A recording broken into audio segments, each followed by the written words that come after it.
Hello everybody, and thank you so much for coming and listening to my talk today, and a big thank you to Michelle for having me speak today. So first of all, my name is Huey, and I set up my business last September to help adult children of alcoholic like myself that are at a point where they would like some help. They have lived with an alcoholic, they've grown up, they're into adulthood, and they're realising that they've got some issues, whether it be with relationships and things like that, and with themselves, low self-esteem and such things. So I set up my business last year to help them through coaching, and I also raise awareness about alcohol, living in that environment through my speaking events such as this. I've been working very closely with Bournemouth University, soon Bournemouth Council, to help educate their social workers so that when they go into an environment that I was living in, they're going to be much better prepared in terms of how to address children, how to work with them, totally being able to empathise with the situation they're in. And these steps are huge in terms of where things were years ago in terms of the help we did or didn't receive. I've also spoken to the Samaritans, who are there as a support, as you probably know, to help people when they ring the helpline, and again it helps educate people so that they know how to best help others. So I think I should probably start with my story in terms of my experience of living with an alcoholic.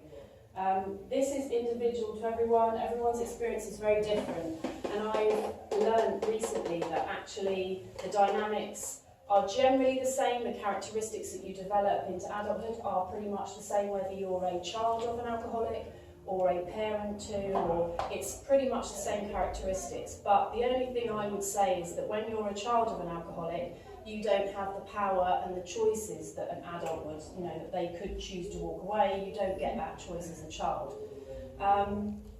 Some children are the parents' princess or, daddy's princess. That certainly wasn't my experience. So my experience started probably when I was about 6 years old. My father's drinking became a lot worse.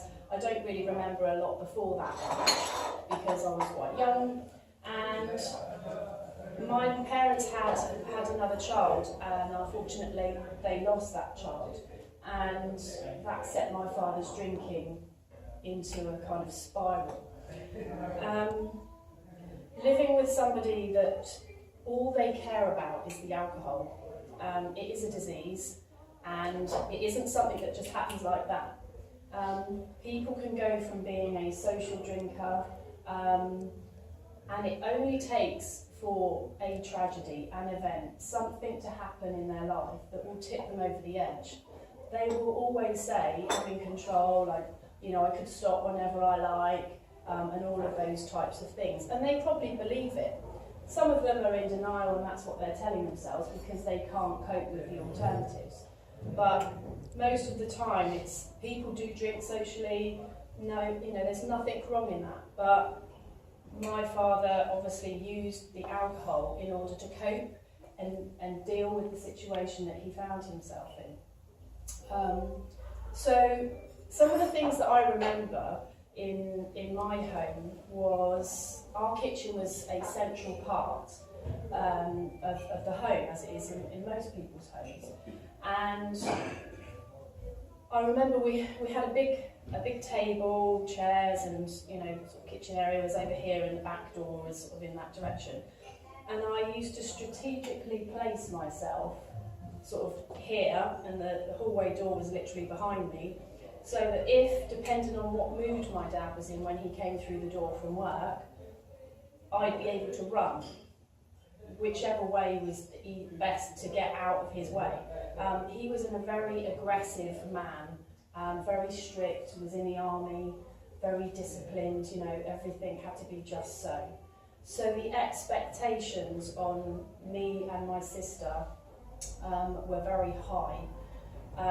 So it was my mum and my older sister and me who were living in this environment. And so when my father used to come home from work, as I said, I was anticipating his moods. I was, what mood is he going to be in? And as a child, you don't understand all of this stuff. You know, it doesn't make any sense to you, and you're just trying to survive. It's one of the key words, you know, surviving that environment. So I strategically placed myself, you know, and if need be, I'd run around the table the other side so he couldn't get me. And the fear that overcame me in those situations was so huge, and it was such a scary environment to be in.